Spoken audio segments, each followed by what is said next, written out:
Langit kota Beijing mendung kelabu. Gedung-gedung menjulang seperti barisan makam batu raksasa. Di antara lalu lintas yang semakin padat menjelang malam, ada satu bangunan tua berlantai 18 yang tidak banyak orang perhatikan. Gedung kantor Tianyuan ke-28 sudah berdiri sejak era 80-an.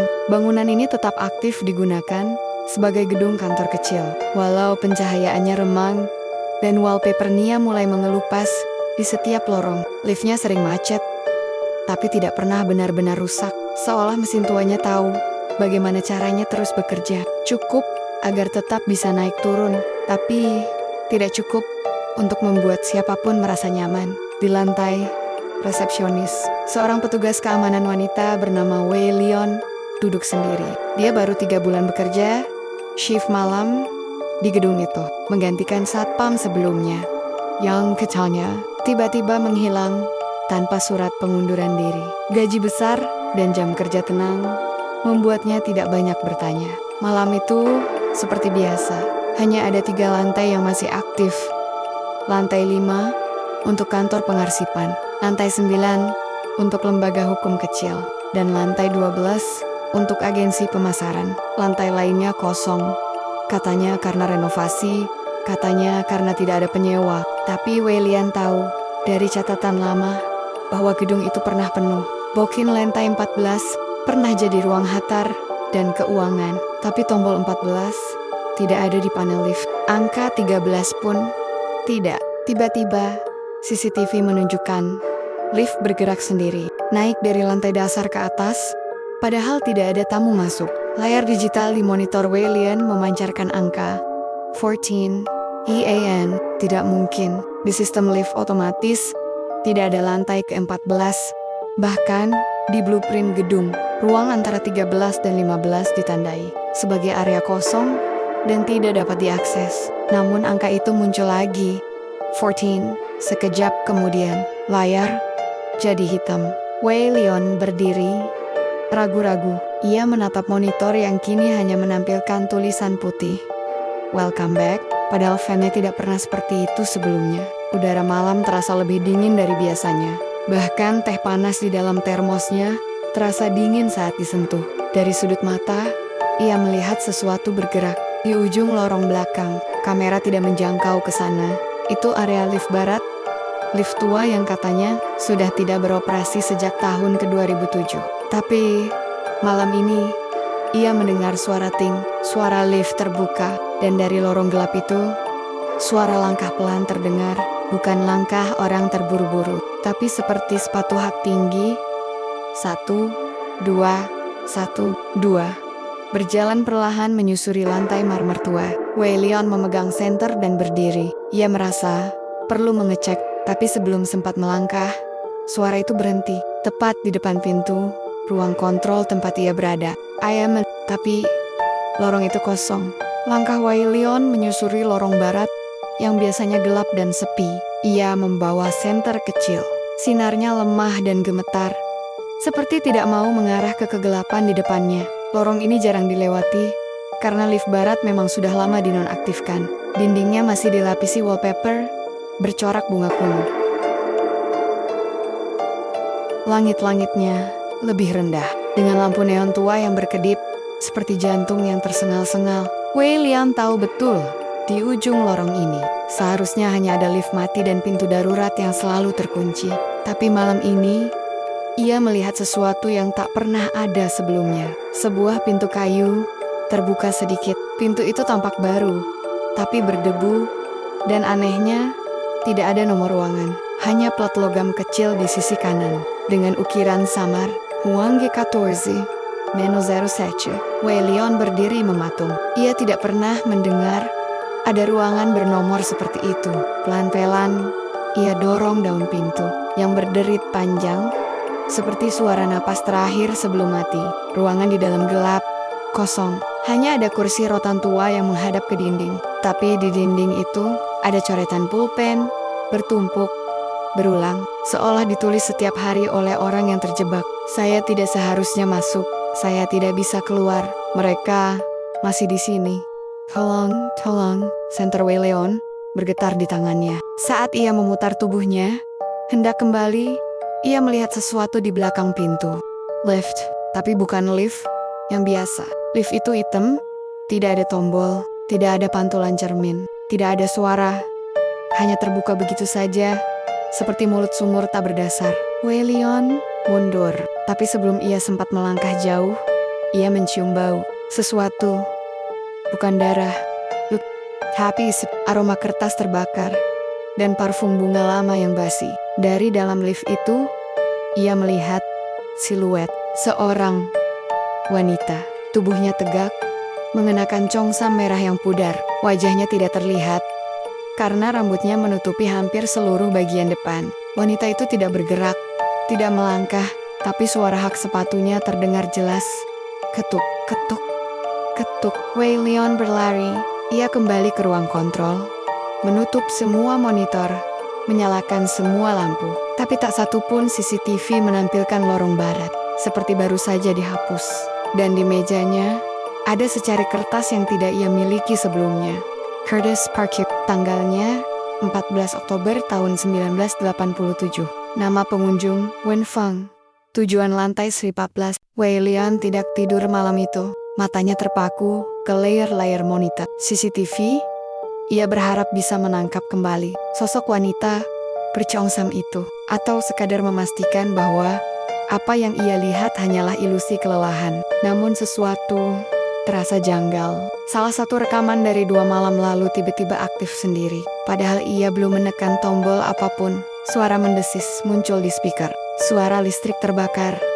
Disusul suara wanita menangis. Senggak Ja. Di layar kanan atas, lorong lantai 9 muncul. Di tengah lorong, tampak seorang pria berpakaian kantor berdiri, membelakangi kamera. Ia hanya berdiri diam selama hampir 1 menit. Lalu, ia menoleh ke belakang. Wajahnya buram, bukan karena kualitas kamera, tapi seperti banner-banner, tidak memiliki wajah. Hanya kulit kosong dan halus, tanpa mata, tanpa mulut, tanpa bentuk. Wei Lian menggigit bibir, menahan napas. Ia mencoba mempercepat rekaman, namun tidak bisa. Semua tombol beku. Ia mencabut kabel monitor, tapi layar tidak padam. Wajah tanpa fitur itu kini menatap lurus ke kamera. Lalu tersenyum, bukan dengan mulut, tapi dengan daging yang terbelah sendiri dari pipi hingga ke telinga. Dia melihatku. Wei Lian membatin. Detik berikutnya, layar gelap. Di layar cadangan, kini muncul tampilan lift timur, lantai ke-12, pukul jam 2:14 dini hari. Tidak ada jadwal penggunaan lift pada jam itu. Namun, di dalamnya ada 4 orang. Mereka semua berdiri mematung, tidak saling bicara, tapi semuanya menatap lurus ke kamera. 4, 2 pria, 2 wanita, berpakaian kuno, seperti tahun 80-an, dan tidak satupun dari mereka memiliki wajah. Lift itu mulai turun perlahan dari lantai 12. K11, K10, 9, 8, 7, 6, 5, 4, 3, 2, 1, B1, B2, B3. Kemudian, lantai ke-14. Lift berhenti, pintu tidak terbuka, tapi semua sosok dalam lift mulai menghilang satu persatu, seperti kabut tersedot ke lubang. Wei Lian mencabut seluruh aliran listrik. Monitor tetap menyala, speaker menyala sendiri, dan dari speaker itu, suara muncul lagi. Kali ini bukan tangisan, tapi suara rekaman tua. Selamat datang kembali ke lantai 14. Harap diam selama perjalanan. Wei Lian terduduk di lantai. Punggungnya dingin. Ia mencoba menyalakan ponsel, tapi sinyal hilang. Bahkan jam dinding berhenti, menunjukkan jam 2:14. Sama seperti di rekaman lift tadi. Dan di bawah meja kerjanya, tergeletak kartu pengenal tua, berwarna merah tua. Sudah berjamur, petugas shift malam, Wen Fang, tanggal mulai kerja, 14 Oktober tahun 1987. Wei Lian tidak bisa meninggalkan gedung itu. Pintu depan terkunci otomatis. Karena sistem keamanan, dan semua tombol darurat tidak berfungsi. Bahkan ponselnya hanya menampilkan layar putih dengan satu tulisan kecil. Lantai 14, belum selesai memilihmu. Ia memutuskan untuk naik ke lantai 12. Lantai aktif tertinggi demi mencari koneksi sinyal atau siapa tahu masih ada karyawan yang lembur. Tapi saat lift terbuka di lantai itu, lorong yang seharusnya berisi agensi modern justru terlihat seperti bangunan tua yang terbengkalai. Plafon sebagian roboh, dinding penuh jamur, karpet robek, dan menebar bau apak membusuk. Tidak ada suara, kecuali satu tik, cek cek, seperti suara detak jam rusak yang bergerak terlalu cepat. Wei Lian mengikuti suara itu sampai menemukan sesuatu di luar logika. Sebuah televisi tabung tua menyala sendiri, diletakkan di tengah lorong. TV itu menampilkan siaran hitam putih. Dalam tayangan itu, terlihat dirinya sendiri sedang berdiri di depan televisi, persis seperti sekarang, tapi dari sisi layar, sosok wanita bergaun merah muncul perlahan, berjalan mendekatinya dari belakang. Wei Lian refleks menoleh. Tak ada siapapun. Ia melihat ke layar lagi. Sosok itu sudah tepat di belakangnya. Di dalam tayangan, tangannya mengangkat sesuatu. Sermon, Castle, dan di cermin itu, wajah Wei Lian hilang, berganti dengan wajah wanita lain. Labib, Labib, Wenfeng. Wei Lian tersentak dan menjatuhkan TV. Tapi benda itu tidak pecah, justru berubah menjadi koper tua yang terbuka sedikit. Di selembar Chongsam, robek, sepatu, hak tinggi 1, dan sebuah foto lusuh. 5 orang berpose di lantai 14. Di belakang foto tertulis, "Kami tidak seharusnya berhenti di lantai itu." Wei Lian berlari kembali ke lift, tapi layar digitalnya bukan lagi angka lantai. Sekarang hanya berkedip 14, 14, 14, 14, 14. Lift bergerak naik dengan sendirinya. Ia memukul tombol darurat. Tidak berfungsi. Ia menjerit dalam hati, dan seketika lampu lift mati. Semuanya gelap, namun dari kejauhan terdengar suara wanita bernyanyi pelan. Lagu anak-anak versi lama, melengking, fals, seperti kaset rusak yang diputar ulang. Lampu lift menyala sebentar. Wei Lian tidak sendirian. Di side lift, ada sepatu hak tinggi berdiri sendiri, tapi seperti dikenakan oleh kaki tak kasat mata. Bekas tapaknya menghadap ke arahnya. Lift berhenti, pintu terbuka.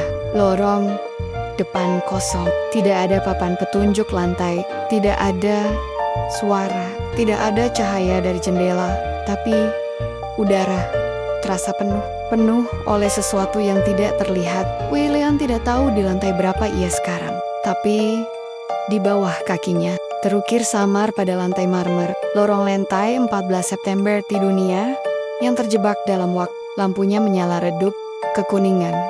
Bukan dari listrik, tapi dari lampu gantung kuno berdebu. Dinding-dindingnya dilapisi wallpaper, bunga tahun 80-an yang mengelupas. Bau kapur berus dan parfum tua mengambang di udara, menyatu dengan aroma basah, seperti ruang bawah tanah yang lama ditinggalkan. Setiap langkah Wei Lian terasa berat, seperti gravitasi di lantai ini berbeda. Suara sepatunya menggema terlalu pelan, seperti diserap oleh karpet tipis yang sudah berjamur. Di sepanjang lorong, banyak pintu kantor berjejer rapi. Semua pintu bertuliskan angka 14 kurang 01. 14, 14, menos 03, sampai 14 sampai 10. Tapi tidak ada gagang pintu, tidak ada lubang kunci. Seolah pintu-pintu itu hanya tempelan, tidak bisa dibuka, kecuali satu pintu di ujung lorong. 1407, pintu yang sama seperti di lorong barat sebelumnya, terbuka sedikit.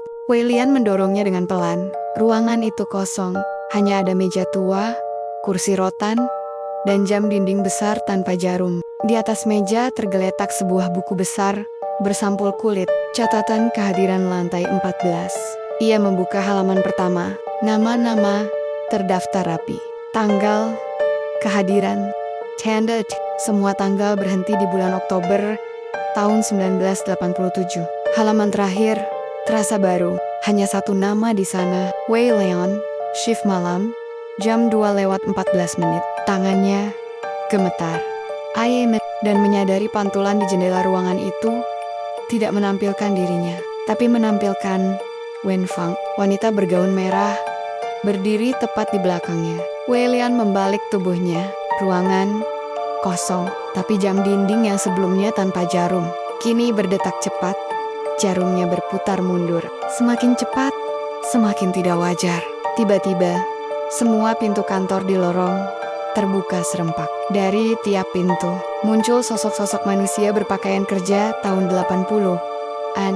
Wajahnya kosong, kulit pucat, matanya hitam. Mereka berjalan keluar satu persatu menuju Wei Lian. Namun, mereka tidak menyerang. Mereka hanya berdiri, berbaris rapi, seperti antri. Di antara mereka, seorang wanita perlahan melangkah maju. Wen Feng, kini wajahnya jelas, cantik, tapi pucat dan penuh luka gores. Suaranya tidak terdengar, tapi bibirnya bergerak. Giliranku sudah habis. Ia menyentuh dada Wei Lian, dan detik itu juga, semua lampu padam. Wei Lian tersentak. Saat membuka matanya, ia sudah berada kembali di ruang kontrol lantai dasar. Pagi telah tiba. Sinar matahari masuk menembus jendela. Suara kendaraan terdengar dari luar. Gedung terlihat biasa, tapi monitor CCTV di depannya menyala semua. Dan di layar utama, tampak dirinya sendiri. Masih berdiri di lantai ke-14, menatap lurus ke kamera. Dan di belakangnya, satu lantai penuh pegawai hantu menatap kamera bersamanya. Wei Lian duduk diam di ruang kontrol, menatap layar monitor. Wajahnya terlihat tenang, terlalu tenang. Tapi matanya kosong. Tidak menangis, tidak bertanya, seperti seseorang yang sudah melewati titik, pulang dan tidak punya apa-apa lagi untuk dicari. Semua layar CCTV kini hanya menampilkan lantai ke-14. Tidak ada lantai lain. Tidak ada aktivitas di lantai 5, 9, atau ke-12. Padahal pagi sudah datang.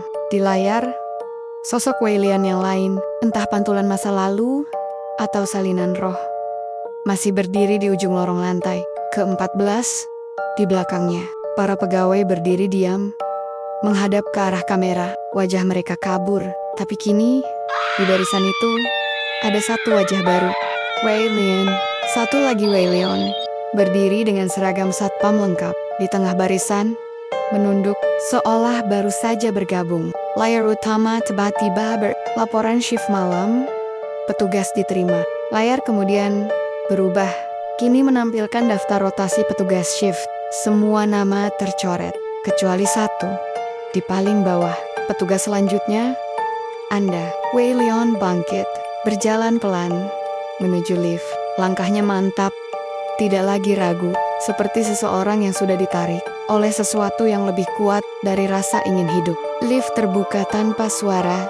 Di dalamnya tidak ada pantulan, tidak ada tombol, hanya tembok hitam pekat dan tulisan di atas pintu. Lantai 14, hanya sekali turun. Lift menutup perlahan. Beberapa detik kemudian, lift kembali terbuka. Kosong, tidak ada siapa-siapa di ruang kontrol.